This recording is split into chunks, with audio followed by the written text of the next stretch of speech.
എനിക്ക് ഒന്നും പറ്റില്ല വല്യ മാമ. ആശ്വാസമായി. ആദ്യം പിടിച്ച വല്യമാമ പറഞ്ഞത്. ഈ നേരമായിട്ട് തുള്ളി വെള്ളം പോലും കുടിച്ചിട്ടില്ല. നമ്മുടെ മോക്കൊന്നും പറ്റൂല എന്ന് എന്നോട് ഞാൻ പറഞ്ഞില്ലേ? എന്റെ പൊന്നു നാത്തൂനെ, അതല്ലേ അതിശയം. മമ്പറത്തെ മൊയിലിയാർ അച്ചിട്ട പോലെ പറഞ്ഞതാ. നച്ചിമോക്കിപ്പം മോശ സമയം വെള്ളവും തീയും സൂക്ഷിക്കണമെന്ന്. ഇപ്പൊ കണ്ടില്ലേ? മാത്രല്ല നമുക്ക് എല്ലാവർക്കും സന്തോഷിക്കാൻ മറ്റൊരു വിശേഷം കൂടി മൊയിലിയാർ പറഞ്ഞിട്ടുണ്ട്. 17 കൊല്ലങ്ങൾക്ക് ശേഷം ഈ മാളിയേക്കൽ തറവാട്ടിൽ എല്ലാവർക്കും ലാളിക്കാൻ ഒരു കുഞ്ഞിക്കാല് പറക്കാൻ പോണെന്നാ മൊയിലിയാർ പറഞ്ഞത്. കാരുണ്യവാനായ എന്റെ അല്ലാ, നീ വിളി കേട്ട് പടച്ചോന്റെ കൃപയ്ക്ക് വേണ്ടി ഞമ്മ 4 എണ്ണത്തിനെ കെട്ടി. മച്ചുകളാണെന്ന് അറിഞ്ഞപ്പോ 4 എണ്ണത്തിനെ മൊയ് ചൊല്ലി. 5ാമത്തെ ബീവിയെ ജമീലായൊരു കുഞ്ഞുണ്ടായ 30 നോമ്പ് തികച്ചോളാം ഞമ്മ നേർന്നിരുന്നിക്ക. എന്റെ കാര്യമല്ല പറഞ്ഞത്. പടച്ചോനെ, ഞമ്മ പറഞ്ഞതിങ്ങ് തിരിച്ചെടുത്ത് കേട്ടാ. നമ്മുടെ നച്ചുമോടെ നിക്കാഹ് ഉടനെ നടക്കുമെന്നും സന്താന സൗഭാഗ്യം ഉണ്ടാകുമെന്നുമാ പറഞ്ഞത്. തറവാടിനൊരു അവകാശിയെ കിട്ടിയാൽ കുഞ്ഞിന്റെ 40 ചടങ്ങ് കെങ്കേമമായ എന്റെ പുരയിൽ വെച്ച് നടത്താമെന്ന് ഞാൻ നേർന്നിട്ടുണ്ട്. എല്ലാം എന്റെ ജമാലിന്റെ ഭാഗ്യം. അല്ല, എവിടെയാ കള്ളഹിമാർ മൂസൂട്ടി? ഞമ്മള് മയ്യത്തായി. വിട്ടോളി വിട്ടോളി.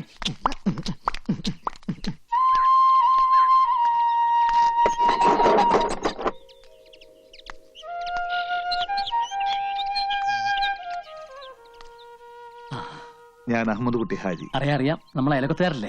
ഇതിന്റെ പെങ്ങളാ പാത്തുമ്മ. നമസ്കാരം. വരാം. ഓ,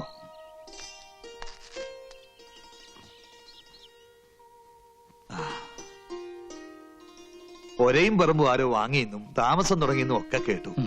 ഒന്ന് വന്ന് കാണാനോ മിണ്ടാനോ ഇതുവരെ ഒത്തില്ല. ഇതാണ് എന്റെ ലക്ഷ്മി. അസ്സലാമു അലൈക്കും. നമസ്കാരം. മനസ്സിലായില്ലേ? ഹാജിയാര് സിസ്റ്റർ. ഉള്ളത് പറഞ്ഞ നേരിട്ട് വന്ന് നന്ദി പറയാനാ ഞമ്മള് വന്നത്. അത്രയ്ക്ക് വലിയ കാര്യ നിങ്ങളുടെ മോൻ ഞമ്മക്ക് വേണ്ടി ചെയ്ത്. അതെ, വിവരങ്ങളൊക്കെ ഞങ്ങൾ അറിഞ്ഞു. ലക്ഷ്മി കുടിക്കാനുണ്ടെങ്കിലും ഇതാ ഇപ്പൊ കൊണ്ടുവരാം. ഇവളുടെ ഒരേ ഒരു മോളാണ് നബീസു. അവളുടെ ബാപ്പ കുഞ്ഞിലേ മരിച്ചുപോയി. പടച്ചോൻ എല്ലാവിധ ഐശ്വര്യങ്ങളും എനിക്ക് ആവശ്യത്തിലേറെ തന്നിട്ടുണ്ട്. മക്കളുടെ കാര്യത്തിൽ മാത്രമേ ലുപ്ത് കാണിച്ചുള്ളൂ. സ്വന്തം മോളല്ലെങ്കിലും ഞാൻ കടം കൊണ്ട മുത്ത ഓള്. അവളുടെ ജീവനാ നിങ്ങളുടെ മോൻ രക്ഷിച്ചത്. വലിയ സന്തോഷമുണ്ട്. നമ്മുടെ ആയുസൊക്കെ ഒടയതമ്പുരാന്റെ ഖജനാവിലല്ലേ? ആ സൂക്ഷിപ്പുകാരൻ തീരുമാനിക്കുന്ന പോലെ എല്ലാം നടക്കൂ. എന്റെ മോൻ അതിനൊരു നിമിത്തമായി എന്ന് മാത്രമേ ഉള്ളൂ. അതാരാ? ഞാൻ പറഞ്ഞില്ലേ, ആ സൂക്ഷിപ്പുകാരൻ.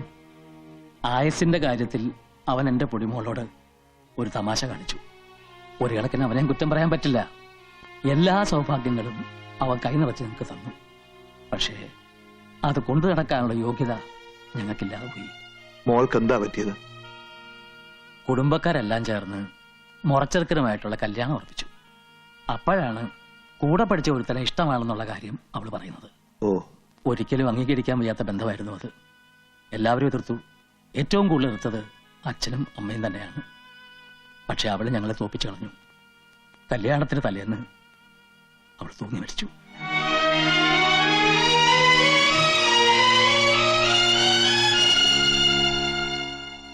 മോളുടെ മരണത്തെക്കുറിച്ചുള്ള കുറ്റബോധം ലക്ഷ്മിയെ മാനസികമായി തളർത്തി. അവിടം വിട്ട് എങ്ങോട്ടെങ്കിലും പോകാൻ ഒടുവിൽ ഡോക്ടറാണ് ഉപദേശിച്ചത്. അങ്ങനെയാണ് ഞങ്ങൾ ഈ സ്ഥലത്തെത്തിയത്. മോൻ എഞ്ചിനീയറാ. ഗൾഫിലൊരു ജർമ്മൻ കമ്പനിയിൽ നല്ല ജോലി ഉണ്ടായിരുന്നതാ. പെങ്ങളുടെ കല്യാണം കൂടാൻ വന്നു, പിന്നെ തിരിച്ചു പോയിട്ടില്ല. മോനിപ്പോ എന്ത് ചെയ്യുന്നു? അവനിപ്പോ സ്വന്തമായിട്ട് ഒരു കൺസ്ട്രക്ഷൻ കമ്പനി നടത്തുന്നു.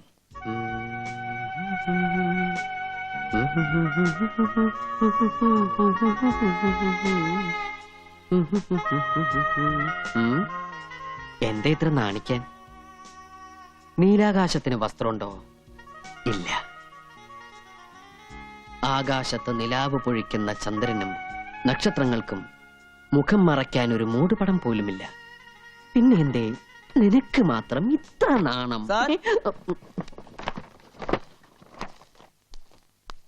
സർ, ആ വീടിന്റെ പ്ലാൻ കാണാൻ മിസ്സസ് മേനോൻ വന്നിരിക്കുന്നു. ഓ, മിസ്സസ് മേനോൻ.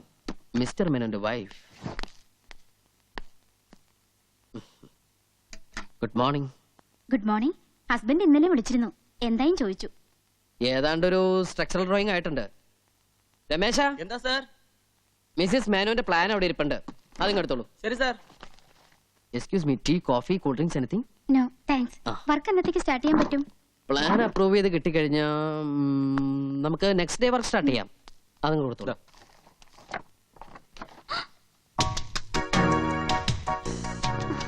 മേഡത്തിന്റെ ഐഡിയ ഏതാണ്ട് ഞാൻ മനസ്സിൽ കണ്ടു വരച്ചതാ. എങ്ങനെയുണ്ട്? ഇനി ഹസ്ബൻഡിന് വല്ല സജഷൻസ് ഉണ്ടെങ്കിൽ നമുക്ക് മാറ്റാട്ടോ. സ്ട്രക്ചർ എങ്ങനെ?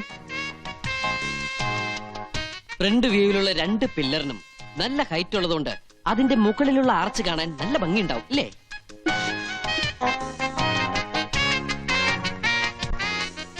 ഏറ്റവും മുകളിൽ കാണുന്ന ആ 2 സ്തംഭങ്ങൾ ഹസ്ബൻഡ് ഗൾഫിലാണെന്ന് വെച്ച് എന്ത് തോന്നിയ സാവന്നാ? വീട് പണിന്ന് തോന്നിയാണോ മാഡം? കണ്ട മാന്യൻ മനസ്സിലിപ്പോ ഇവർക്കെന്താ വട്ടായോ? അയ്യേ അല്ല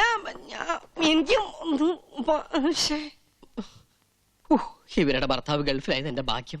എവിടെ തിണ്ടി? ഇവിടെ പാടി ചോദിക്കും ബേബിക്ക് വലിയ ഹെഡ് വെയിറ്റാ. നിന്നെയാള് വെള്ളത്തിന് മുങ്ങിയെടുത്തത്. ഈ മരം കയറി പെണ്ണിനെ എത്ര പാടുപെട്ടിട്ടാ കിട്ടിയെന്നറിയോ? ഇനി ഇപ്പൊ ഇവള് പറഞ്ഞില്ലെങ്കിലും ഈ ചേച്ചിമാരോടെല്ലാം നമ്മുടെ കുഞ്ഞിപ്പാത്ത് പറയും. പറ കുഞ്ഞിപ്പാത്തു. ഏയ് കുഞ്ഞിപ്പാത്തു, ആ നീ ഞങ്ങൾക്ക് വാക്ക് തന്നതെല്ലാം പറയാന്ന്. ചോദിച്ചെല്ലാം മേടിച്ചു തരോ? തരാം. എങ്കിലിനി എല്ലാം ഈ കുഞ്ഞിപ്പാത്ത് പറഞ്ഞുതരാം.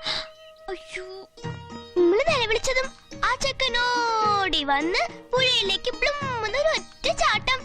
എന്നിട്ട് ഇങ്ങനെ 2 കൈ കൊണ്ടും പൊക്കിയെടുത്ത് കരയിലിട്ട് വന്നു. എന്നിട്ട് ആ ചെക്കൻ മുണ്ടുരിഞ്ഞ് നച്ചിത്തത്തെ പൊളിപ്പിച്ചു. അപ്പൊ നച്ചിയുടെ ദേഹത്ത് ഒന്നും ഉണ്ടായിരുന്നില്ലേ? ഉണ്ടായിരുന്നു, അരഞ്ഞാണം.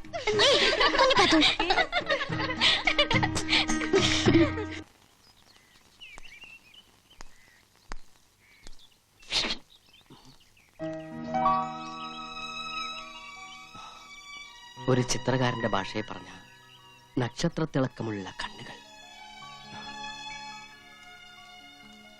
നില പൊഴിക്കുന്ന ചുണ്ടുകൾ, മാൻപേടകൾ കൊമ്പുരുസി രമിക്കാൻ കൊതിക്കുന്ന മൂക്കുകൾ. നീ ഇതെങ്ങോട്ടാ? ഓഫീസിലേക്ക്. ഈ കോലത്തിലാ? അയ്യേ, ഇതെന്ത് കോലം? ഞാൻ എന്താ ഇങ്ങനെ? ഓ, മനസ്സ് മുഴുവൻ കൺസ്ട്രക്ഷന്റെ മൂടായതുകൊണ്ട് എനിക്കൊന്നും ഓർമ്മയില്ല. ഞാനിപ്പോ തന്നെ റെഡി ആയിക്കോളാം. ദാ ഒന്ന് നിന്നേ, ഇങ്ങോട്ടൊന്ന് വന്നേ, ഒന്ന് കാണട്ടെ. നബീസ് എന്ന പേരല്ലേ? അതെ, നച്ചിന്ന ചെല്ലപ്പേര്. ആ, എന്റെ പൊടിമോക്കും ഇതേ പ്രായമായിരുന്നു. പഠിക്കാൻ വലിയ മിടുക്കിയായിരുന്നു. അടുക്കളയിൽ എനിക്ക് ഒരു സഹായത്തിനും കിട്ടില്ല. എന്തെങ്കിലും പറഞ്ഞാ മൂക്കെത്താ ദേഷ്യം. പിന്നെ സമരം ഭക്ഷണത്തിനോടാ. വാശിക്കാരിയാ, അതുകൊണ്ടല്ലേ. എല്ലാം വല്യമ്മ പറഞ്ഞു. എടി 8:30 ബസ് കിട്ടിയില്ലെങ്കിൽ നമ്മുടെ ട്യൂഷൻ മിസ്സാവും. എങ്കിൽ വൈകണ്ട, പോയിക്കോളൂ. ശരി.